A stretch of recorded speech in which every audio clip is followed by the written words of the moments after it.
This is Gary Stieber with Jonah, chapter 1 and chapter 2. Now, we all know the story of Jonah, and even people who know very little about the Bible, they know the story of Jonah. The problem is that most of us know the children's version of the story of Jonah. The book of Jonah is not about a great fish or a great city any more than the Bible is about religion. Jonah is a unique book compared to all the other books in the Bible, and specifically the books of the other prophets. The books of the prophets are mostly about the words of God spoken through the prophet. Thus says the Lord is a common expression in the book of the prophets, and the word of the Lord does come to Jonah, but the book of Jonah is more about the prophet Jonah, his actions, his feelings, his motivations, and his hypocrisies. Jonah is aimed at the worst tendencies that forms in the hearts and minds of man, and especially God's people: pride, judgmentalism, and spiritual apathy.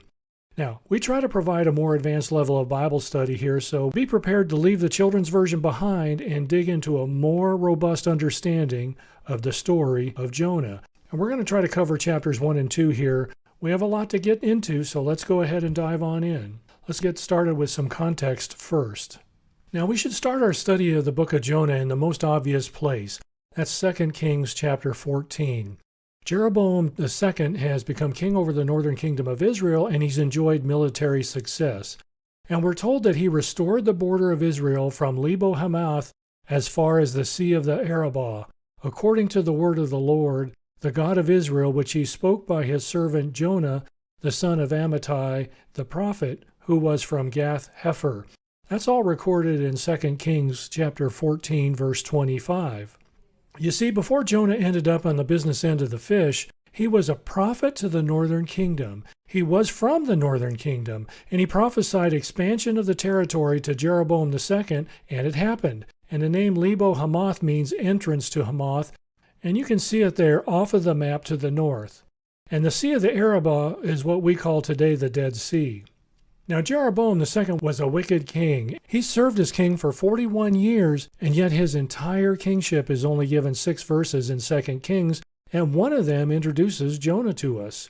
Now, sometime later, Amos prophesies the exact opposite in saying that, "For behold, I will raise up against you a nation, O house of Israel, declares the Lord, the God of hosts, and they shall oppress you from Lebo Hamath to the brooks of the Arabah." That's recorded in Amos chapter 6, verse 14. You see, Jonah announces God's favor and prosperity. Amos announces God's justice and judgment, using the same territory as the object. Now, the name Jonah means dove, and his father's name Amittai means true or faithful. Jonah is the dove, son of truth, or son of faithfulness. And the dove is a symbol of peace, of course. So if you put all of that together, Jonah is perhaps a symbol of true peace or faithful peace. And he was from Gath-Hepher, which is in the Galilee, about 2 miles from what would eventually be known as Nazareth. So we have a picture here that the true peace or the faithful peace lived in virtually the same location as the future Prince of Peace. In John chapter 7, the people, the priests, and the Pharisees are trying to figure out who Jesus really is. And the Pharisees make the statement that no prophet arises from Galilee. That's recorded in John chapter 7, verse 52. In reality, Jonah was certainly from Galilee, as was Elijah and Micah, and Nahum and Hosea may have been as well. And while we're looking at the map here, note also the location of Joppa on the coast of the Mediterranean Sea. That also comes up in our story today. Now, we've used this chart throughout our studies through the books of 1st and 2nd Kings and Amos. You see Jonah at the top of the page in the red bold. Jonah was a prophet to the northern kingdom, as we already discussed, but what he is most known for is the book named after him and his prophecy to the Assyrians at Nineveh. Jonah was the first of 2 prophets to Assyria. Jonah went before Assyria conquered the northern kingdom, and Nahum went after.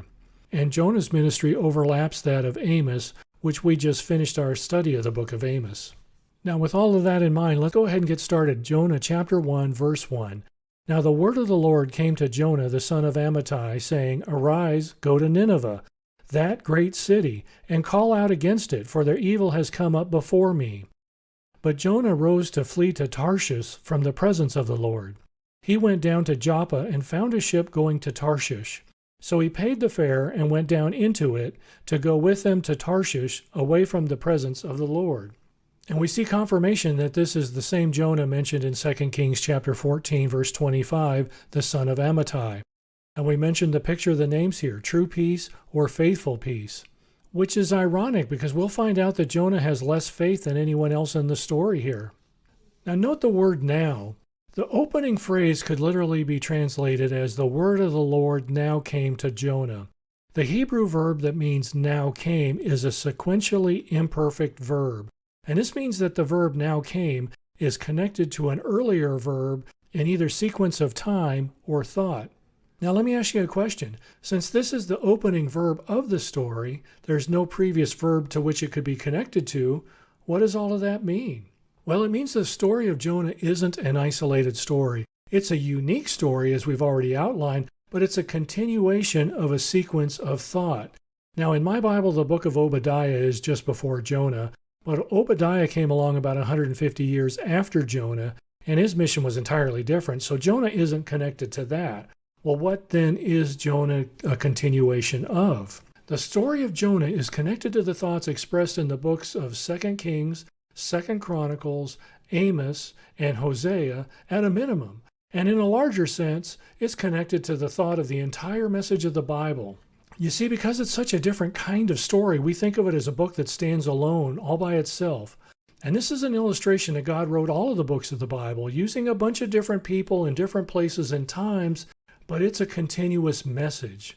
And maybe the first word of the book of Jonah in the version of the Bible that you have is the word and. And we know that starting a sentence, much less a story with the word and, well, that just ain't grammatically right. You know what I mean? But it captures the thought nicely. Now, the opening phrase that the word of the Lord came to Jonah makes the book sound like a typical prophetic book, but as we discussed, it's very different. Now, God told Jonah to arise, not just to get up, but to arise. And it's in the imperative form. It's a command. And we have an expression, right, to rise to the occasion. And that might be the way to understand this. God knew that this was going to be a challenge to Jonah on many levels, and God commands him to rise to the challenge. Now, Nineveh was one of 3 Assyrian administrative cities. The Assyrians were an enemy of Israel, and they were renowned for their brutality. And for more than 50 years, they had been bitterly oppressive in their dealings with Israel. And Nineveh is described as a great city. And the Hebrew word that's translated as great is the word gadol. Gadol. It's used 6 times in chapter 1 and 15 times in the entire book. Now, it can mean great in size or intensity or importance.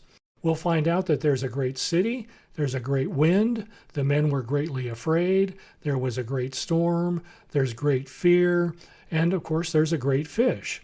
Now, some of those references are translated in our English Bibles as exceedingly afraid, but it's the same Hebrew word gadol, meaning great fear, being greatly afraid. Now, the first 2 verses really tell us what the story is about, the whole book of Jonah. It's about the Lord and Jonah. It's about their interactions. It's about their relationship. And we're not told what Jonah is supposed to say, but the story is about the interactions between the two. Now, let's try to get the picture here. Being asked to go to Nineveh and call out the evil of the most brutal nation at the time, it would be like being asked to go to Berlin during World War II and call out the evil of the Third Reich. The people of Nineveh are evil, and Jonah's assignment is to call out against it. And the phrase that the evil has come up before me literally means that it has ascended to God's face. And the ascending of the evil before God is similar to God's command to Jonah to arise, in that in both cases there's an element of a rising up. And Jonah does arise. He rose up, but he rose up to flee. He didn't rise to go to Nineveh to call out their evil.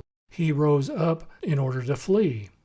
And notice the contrast between the notion of rising in the first 3 verses and the statement that Jonah went down to Joppa and down into the boat. And the book of Jonah has many contrasting images like this.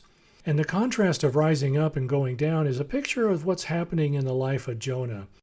And we don't know a lot about his background or his education, but as a Jew first, and more importantly as a prophet of God, Jonah should know more than most that it's just not possible to run away from the presence of the Lord. God called him into a spiritual high, but he abandons that, and spiritually speaking, he goes downhill quickly. Now, some view this as Jonah turning in his resignation.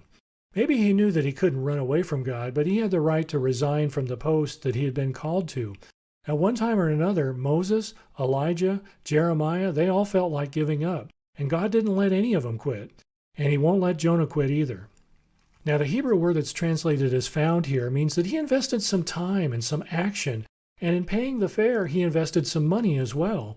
He likely learned of a number of ships there that were traveling to different places, and he attained this one likely because it was going the furthest distance. Now, he didn't get taken aboard as a kidnapped hostage, right? He searched out options, he made a decision, and paid the fare. He's clearly trying to run away from the presence of the Lord. And at this point, Jonah had to feel like his circumstances were working out just fine. He got down to Joppa, he found a ship bound for as far off as anyone could imagine, and he had the money to pay for the ticket. Now, where is Tarshish exactly, and where is Nineveh? Now, we know with certainty that Nineveh is the site of present-day Mosul, Iraq, and many agree that Tarshish is on the Spanish peninsula. Some put it on one side of Gibraltar, and some put it on the other side. And some believe it's placed in the British Isles. In either case, it's roughly 2,500 miles or more to the west of Israel. Nineveh is 550 miles to the east of Israel. And we saw that Joppa on the coast of the Mediterranean Sea. The trip to Joppa is to the south and the west, and the trip to Nineveh is to the north and the east. Any way you look at it, Jonah travels in the opposite direction from where he's supposed to go. And Tarshish is just about literally as far away as a person in Israel could set out in the opposite direction. Verse 4, "But the Lord hurled a great wind upon the sea, and there was a mighty tempest on the sea, so that the ship threatened to break up. Then the mariners were afraid, and each cried out to his God. And they hurled the cargo that was in the ship into the sea to lighten it for them.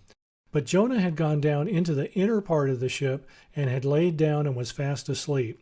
So the captain came and said to him, 'What do you mean, you sleeper? Arise, call out to your God. Perhaps the God will give a thought to us, that we may not perish.'" And we see more uses of the Hebrew word gadol, or great, a great wind and a great storm. The storm was such that the ship was about to break up. And notice that the Lord is the doer of the action here, both creating the great wind, the great storm, and the threat to the ship. The Hebrew word translated as threatened is the word for thinking or pondering. The ship is thinking about breaking up, one of many, kind of humorous statements in the book of Jonah. Now, the 2,500 mile or so trip from Joppa to Tarshish would be a voyage that only the most experienced type of sailors would be a part of. And they were very experienced, yet they were very afraid. Not concerned, but afraid. And throwing cargo off of the ship would make it lighter and ride a little higher in the water. But these guys were businessmen, right? And they knew that the delivery of the cargo was important to their business, so they wouldn't throw cargo overboard unless it was absolutely necessary. They've seen a lot of storms before, and they know that something is different about this storm. And the fact that each of the sailors cried out to his own God tells us that they were pagans, right? Maybe from a variety of different backgrounds. Now, Jonah had gone down to Joppa, down into the ship, and here he goes down below the deck into the depths of the ship and laid down and fell into a deep sleep, continuing the up and down contrast, right? Jonah's life is all downhill.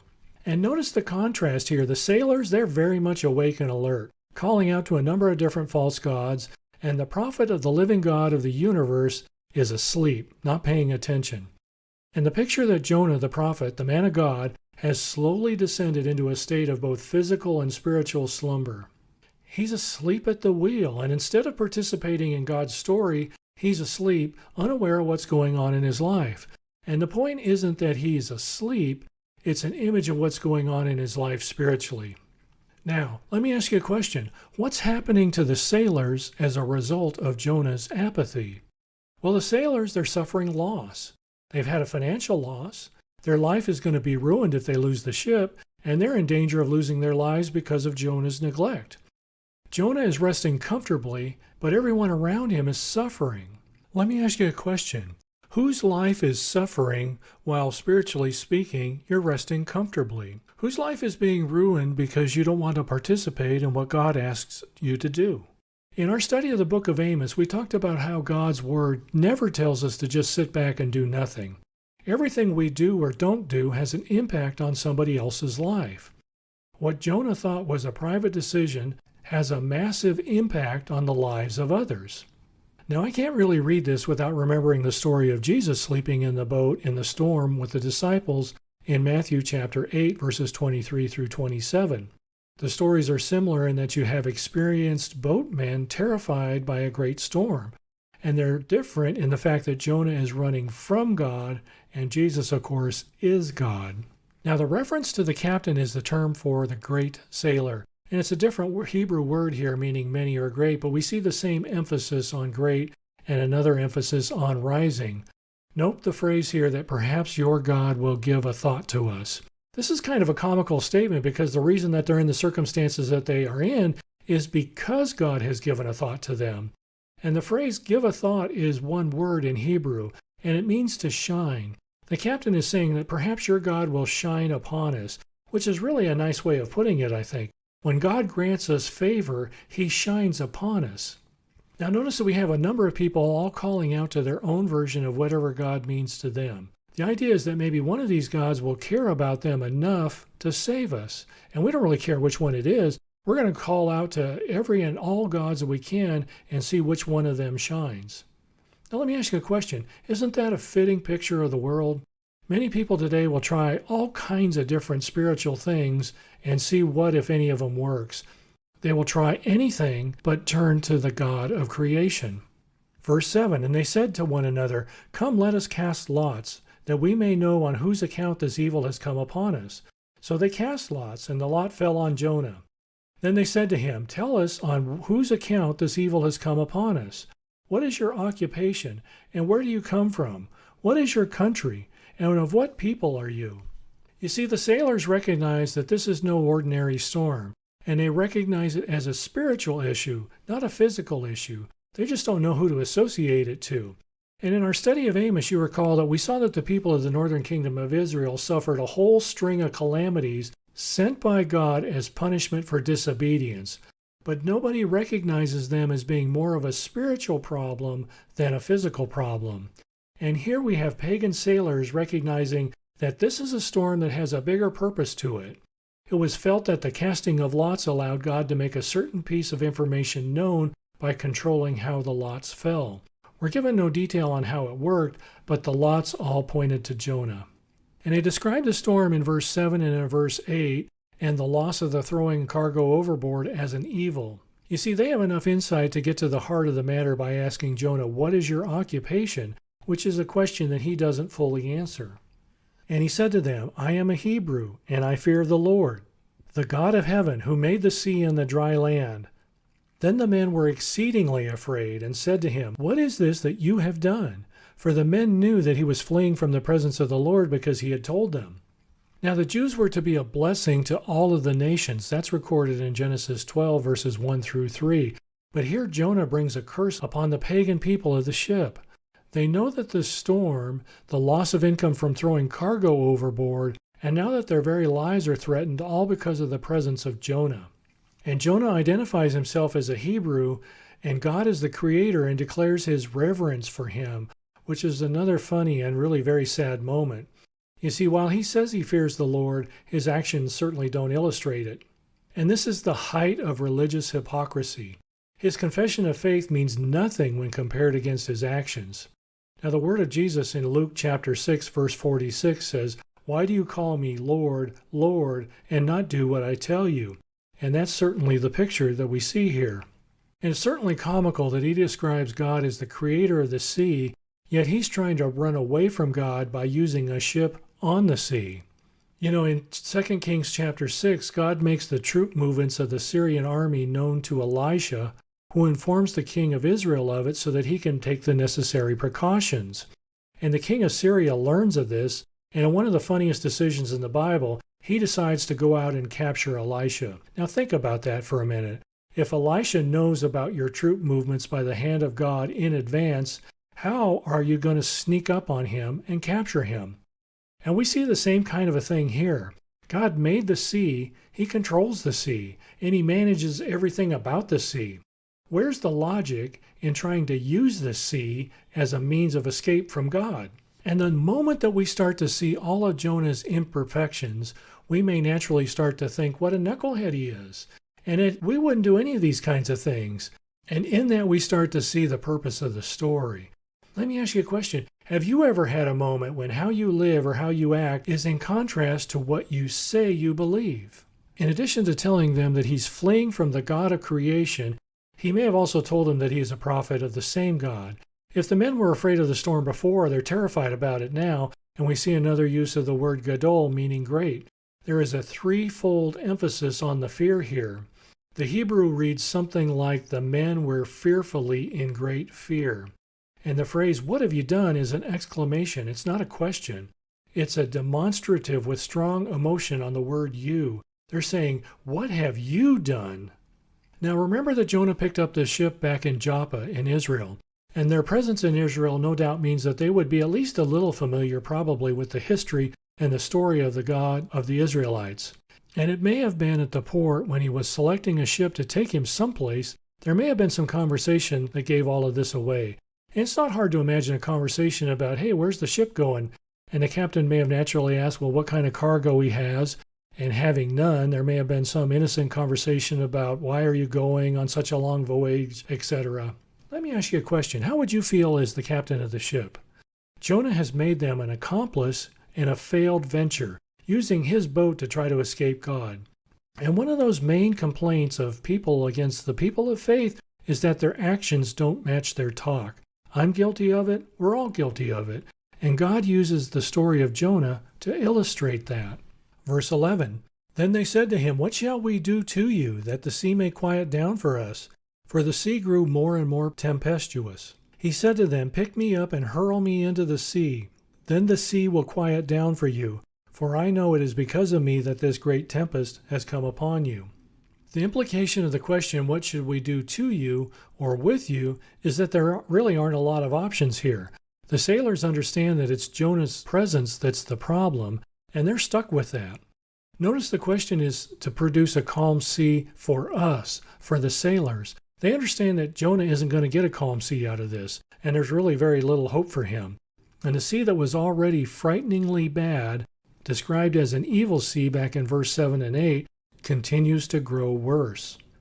And by telling them to throw me into the sea, Jonah now places a moral burden on the sailors. Everybody knows this is a storm sent by God on account of Jonah's actions. And we often see in the Bible people who are willing to die in service to God. Here Jonah is willing to die to avoid service to God. This is not the same kind of thing that Esther or Paul or any of the disciples faced, putting their life on the line to be in alignment with God's will. Jonah prefers drowning to doing the Lord's will. And of course, the easiest and the best course of action would have been for Jonah just to cry out to God for forgiveness, and the storm likely would have been over, and the sailors would have seen a great witness, and all would have been great. But he doesn't do that. He continues to dig the hole deeper instead. Now, Jonah telling them to throw him into the sea is really a very selfish act. If Jonah dies in the sea, what is to become of the people of Nineveh? You see, the most certain way to avoid Nineveh is to die, and it's not the last time that Jonah is going to ask to die. Now, we have to keep in mind that the penalty for a false prophet is death. And as far as we can tell, Jonah really hasn't said anything that was false, but his actions are obviously false to the mission that he was given. He did everything he possibly could to suppress the word of God that he was directed to give. Now, Jonah didn't make a mistake in the execution of his mission. He did everything he could to avoid the mission, and one could argue that Jonah is due the death penalty for his actions as a prophet. Verse 13, Nevertheless, the men rowed hard to get back to dry land, but they could not, for the sea grew more and more tempestuous against them. Therefore they called out to the Lord, O Lord, let us not perish for this man's life, and lay not on us innocent blood, for you, O Lord, have done as it pleased you. Now, we're not told how far offshore they are, but the idea of throwing him overboard is for a time rejected here. They place a higher value on Jonah's life than Jonah does. And the pagan sailors, they don't want to be guilty of taking a man's life. And they now work desperately to get back to shore as the storm gets even worse. You see, the sailors do more for Jonah's life than Jonah does. And now we see the pagan sailors are crying out to the Lord, not for mercy from the storm, but for mercy for throwing Jonah out of the boat. They see the situation as hopeless. The Hebrew word that is translated as life is the word for soul. And the word this is demonstrative. They say, let us not perish for this man's soul. And the first prayer in this book to God doesn't come from the prophet, but from pagan sailors. And we see unsaved pagan people putting a believer to shame by their honesty and their integrity, their sympathy and their sacrifice. They knew the existence of Jonah's God. They must have understood judgment for sin, and they understood the God of Israel's sovereignty and power because they say, you have done as it pleased you. And one can't help but wonder what would have happened if Jonah fell to his knees and cried out to God for compassion, declaring that he was wrong and he was sorry and begged for forgiveness here. But we'll never know. Verse 15, so they picked up Jonah and hurled him into the sea, and the sea ceased from its raging. Then the men feared the Lord exceedingly, and they offered a sacrifice to the Lord and made vows. And the Lord appointed a great fish to swallow up Jonah. And Jonah was in the belly of the fish 3 days and 3 nights. After the sailors threw themselves on God's mercy, they threw Jonah into the sea, which then stood calm. And they understood that Jonah is the object of God's wrath, and they were powerless to do anything more. You see, the sailors were originally in great fear of the sea. Now they're in great fear of the Lord who controls the sea. And Jonah says that he fears the Lord while not demonstrating it. But the sailors demonstrate that they fear the Lord. And we're not told what kind of sacrifice or vow that they made. And this could mean that they made a vow to make a sacrifice once they got back to land. You see, the sailor recognized the power of and the sovereignty of God, which Jonah needed to be reminded of. And the sailors commit to doing what the people of Israel should have been doing, and the sailors demonstrate fear of the Lord while Jonah only talked about it. And one of the great truths is that God isn't limited by the imperfections of his people. As a witness, Jonah is a massive failure here in this encounter. But in spite of that, these pagan sailors make vows to Jonah's God. Now, that's not a license to be a spiritual knucklehead, but it's a great comfort for us to know that we don't have to be the perfect witness for God's work to be done. And now we get to Jonah and the great fish, right? Jonah's name is mentioned twice here. The fish swallowed Jonah, and Jonah was in the belly. The first mention of Jonah's name has an untranslated, definite, direct object marker associated with it in the Hebrew. And the second mention of Jonah doesn't. Okay, great. What does that mean? Jonah didn't just get thrown into the sea at a spot where a fish just happened to be. God prepared the fish to swallow Jonah.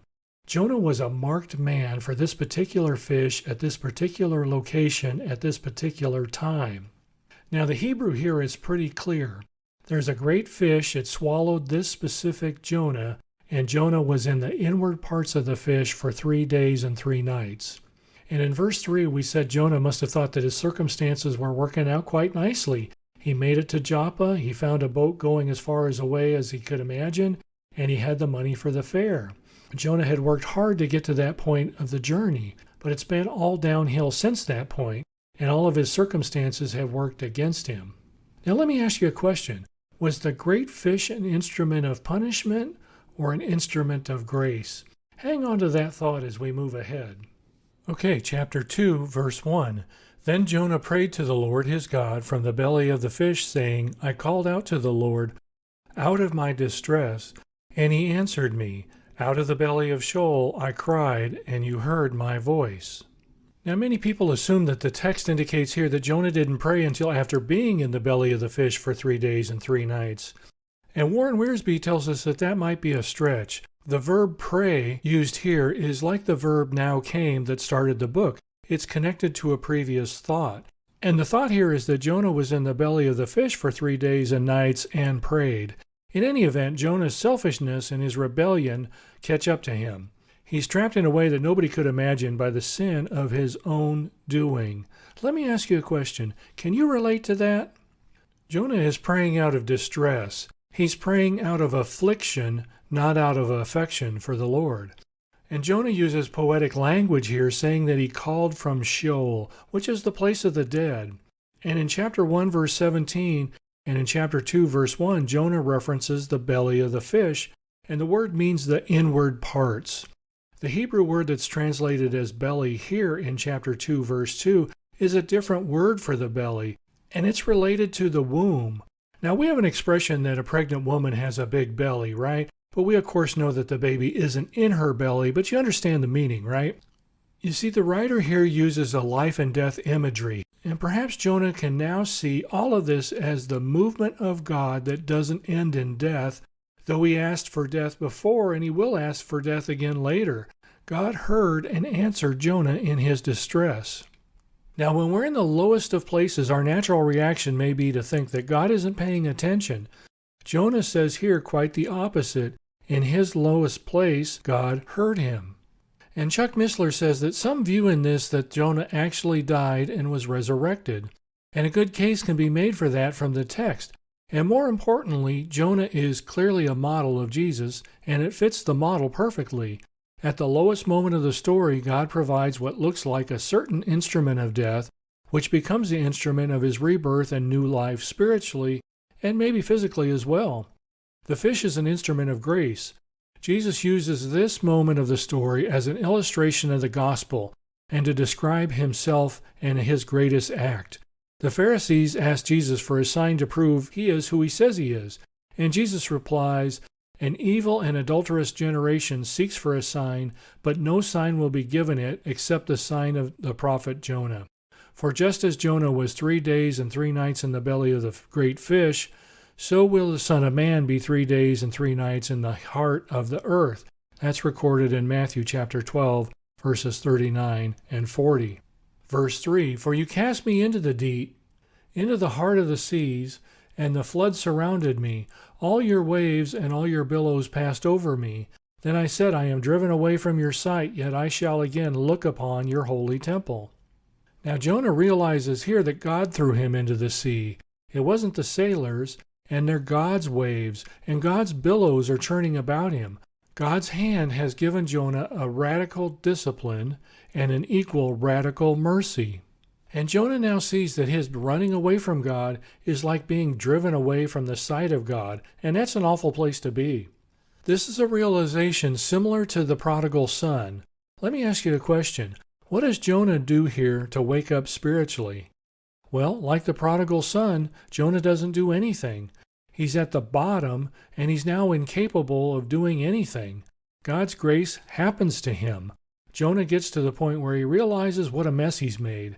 And that's where God often meets us, when we come to realize that our plans are an absolute failure. You see, Jonah has received a great gift. He sees what the place you get to when you are trying to run away from God looks like, and it's awful. Yet God's mercy finds him there. And this is a great illustration that God will never leave you nor forsake you. That's recorded in Deuteronomy chapter 31, verse 6.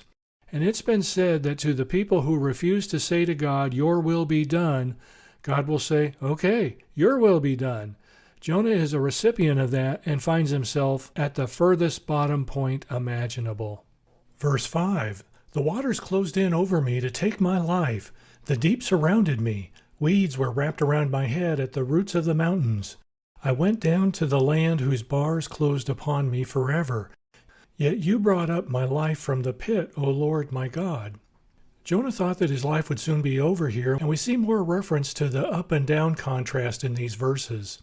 And I've always thought the image of seaweed wrapped around the head to be kind of a funny picture, but it wouldn't have been funny to Jonah, right? And the root of the mountains here might be a reference to the sea, where the mountains meet the water. The author might be describing a prison here with the bars that surround. And despite all of that, Jonah is brought up. Verse 7, "When my life was fainting away, I remembered the Lord, and my prayer came to you, into your holy temple. Those who pay regard to vain idols forsake their hope of steadfast love. But I, with the voice of thanksgiving, will sacrifice to you. What I have vowed, I will pay. Salvation belongs to the Lord." Now Jonah's at the brink of death here, and he turns to the Lord in the worst of circumstances. And this is an important image. Even in the worst of circumstances, you can still reach God through prayer. And Jonah has a very profound thought here. The Hebrew word translated as steadfast love is the word kesed. And David self-describes it as the closest Old Testament term to the New Testament concept of grace. And the phrase vain idols here literally means empty breath in this sentence. Now, while Jonah is trying to run away from God, Perhaps he can now associate with his countrymen who have been pursuing the empty breath of false religions. And maybe the circumstances are different here, but the end result may be very similar. You see, if you're not following God, you're running away from God. Maybe not as drastically as Jonah is here, but if you're drifting away, you still end up separated. And he says, with the voice of thanksgiving, I will sacrifice to you. This is the heart of worship and praise, while still in the belly of the fish. Now, without specifically speaking of sorrow for his actions, this is a picture of it. Jonah sort of reaches a similar spiritual point as the sailors who said that they would make sacrifices and vows to the Lord. Verse 10, and the Lord spoke to the fish, and it vomited Jonah out upon the dry land. This has got to be one of the funniest scenes in all of the Bible, right? And we can all kind of picture a fish vomiting Jonah out on the shore in a cartoonish sort of a way. But this wasn't a cartoon to Jonah. It was the deliverance from death. And here's an observation. You see, much of Jonah's prayer here while in the belly of the fish comes straight out of Psalms. He's praying, of course, but he's reciting scriptures that he would be well familiar with. We don't have the time to look at all of these today, but you can copy this down and follow through on it. Okay, well, let's summarize this story. And the first thing you have to think about is, what about this whole fish thing in the sea? A lot of people will say, come on, man, there's no way this whole fish story could be real. I just can't take that literally on face value. And I understand the sentiment. You see, all kinds of people say you can't take the Bible literally. And to really understand what's being said, you have to understand the context. I have two brothers who live and work close to each other in a city far away, and I can send them a text asking, how is the weather there today? Now, one might reply that it's very hot, and the other might reply that it's freezing. You see, one works outside, and the other works in a frozen food warehouse. So you have to understand the context to understand the real meaning. Now, remember the opening line of the book that indicated that the entire story of Jonah is a continuation of a previous thought. So the question is, what's the context? I believe the context of the book of Jonah is the entire plan of God. You see, God chooses a people, and he redeems that people out of slavery, and then he gives them a set of teachings on how to live in a covenant relationship to be his people, set apart from every other people on the earth. And God tells them, just like you tell your children, that there will be blessings for obedience and discipline for disobedience. And the people do a really poor job. And God raises up a series of prophets to communicate to them and to remind them of the plan, and they do an even worse job. They rebel in every way possible and abandon the God who chose them and bless them beyond measure. And that ends up in severe punishment. Many die, and many are exiled from the land, but God extends grace and restoration after a period of time. And we saw all of that at the end of our study of the book of Amos. Now let me ask you a question. Does that match the circumstances of Jonah in the story? And you might think, well, yeah, what about that exile thing? Well, think of the words that Jonah speaks, I am driven away from your sight, in chapter 2, verse 4. That sounds like exile, but after a time, restoration comes. Now we discussed that Amos, Jonah, and Hosea all prophesied at about the same time before the northern kingdom of Israel is wiped out by the Assyrians. And it's the Assyrians that Jonah is supposed to go call out about their evil. And speaking of that event, Hosea writes, because they have transgressed my covenant and rebelled against my law, to me they cry, my God, we, Israel, know you. Israel has spurned the good, the enemy shall pursue him. That's recorded in Hosea chapter 8, verses 1 through 3. Now that sounds a little bit like Jonah telling the sailors that I fear the Lord while he's running from the Lord. And Hosea goes on to say, Israel is swallowed up. Already they are among the nations as a useless vessel. That's recorded in Hosea chapter 8, verse 8. You see, Hosea uses the circumstances from the book of Jonah to describe the final blow to Israel. Now let's focus on the word nations there in Hosea chapter 8, verse 8. Let me ask you a question. Where does the majority of this part of the story of Jonah play out? On the sea. In our study of Daniel chapter 7, Daniel sees the four winds of heaven stirring up the great sea, and four beasts come up out of the sea, each different from the other. Let me ask you a question. What does the sea represent? We get additional detail on the vision that Daniel sees in Revelation chapter 17, where we're told that the angel said to me, this is John speaking, The waters that you saw where the prostitute is seated are peoples and multitudes and nations and language. That's recorded in Revelation chapter 17, verse 15. And Isaiah chapter 57 connects the seas and waters together in a similar context, where he says, "But the wicked are like the tossing sea, for it cannot be quiet, and its waters toss up mire and dirt." That's recorded in Isaiah chapter 57, verse 20. And Psalm 65, verse 7 describes the Lord as the one who stills the roaring of the seas, the roaring of their waves, and the tumult of the people. And there we see the waves, the seas, and the people all likened together. You see, sometimes in the Bible, the sea is just the sea, but sometimes it's an illustration of the world that doesn't know Jesus, and that's a stormy place.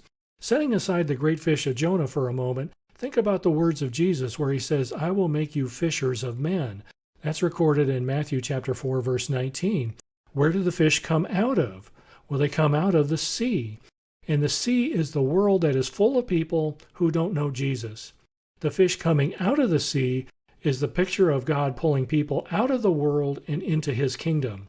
And when Hosea says that Israel is already among the nations, they are like Jonah in the rough sea as he runs from God into the world who doesn't know God.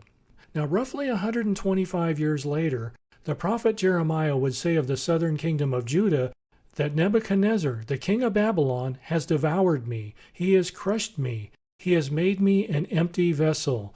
He has swallowed me like a monster, spit me out as he filled his stomach with my delicacies. He has rinsed me out. Where being rinsed out is a metaphor for being spit out. That's recorded in Jeremiah chapter 51, verse 34. Jeremiah uses the imagery from Jonah's life to describe Babylon as a monster who has swallowed Judah, taken the riches of the country, and spit out what was left. Now, I take the story of Hosea saying that Israel will be swallowed up and Jeremiah saying that Judah will be swallowed up to be illustrative. But I take the story of Jonah being swallowed by a big fish as literal. You see, Jesus, who is the way, the truth, and the life, said, "For just as Jonah was 3 days and 3 nights in the belly of the great fish, so will the Son of Man be 3 days and 3 nights in the heart of the earth." That's recorded in Matthew chapter 12, verse 40. And I take Jesus at his word. He refers to Jonah being delivered from the fish as a symbol of the great work that he's going to do. And when we understand the context and the nature of the story that's being described and how it relates to the entire Bible, being swallowed by a big fish for 3 days just doesn't seem like that big of a deal in comparison. It's like the talking donkey story in Numbers chapter 22. The depth revealed in that story makes the talking donkey seem like no big deal at all. And in Jonah, the story of Jonah laid out against all that God does in the history of his interaction with man, sending his son to earth to die for the sins of mankind, well, using a stubborn man and a big fish just seems like a very small matter in comparison. Second, what was Jonah's motivation here? And we said that Jonah being sent to Nineveh would be like being called to go to Germany during World War II and calling out the evil of the Third Reich. How would you feel if that was your assignment? Well, it might be natural to feel fear for sure, but the bigger feeling by far might be anger. You see, Jonah's real fear is that the people of Nineveh might repent and receive mercy, and that's the last thing Jonah wants. He doesn't think they deserve it. He wants them destroyed and in the most spectacular of fashions. And that's going to be real clear in our next lesson. Third, who is the main character in the book of Jonah? Well, the main character is God.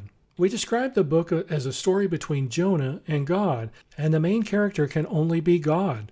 We see Jonah's response to a message from God, and we see how the way that he responds to it sends his life down, down, and down.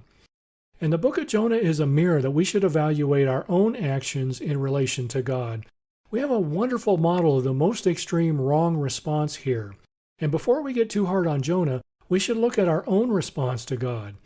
You see, God's words lay out all kinds of things God wants us to do and not do. And the question is, how's it going? Are you running from God? Are you drifting from God? Would you rather see the people that you don't like destroyed rather than repent and become a Christian? Or are you doing your best to become more Christ-like every day by following in obedience? And the final question is, well, what does it mean to be obedient to God? Well, we many times have a different view of the way things should go in our life than God does. You see, God works through his people, and God gives Jonah an invitation to go on a mission. And he has a different view of what being obedient to God means, and it doesn't include going to the enemy at Nineveh. To Jonah, following God here in Israel and being a messenger here is fine, but not there. His vision of the way God should work is challenged on a deep level, and he no longer wants to participate. You see, Jonah thinks he's running for his life, and the truth is he's running from his life.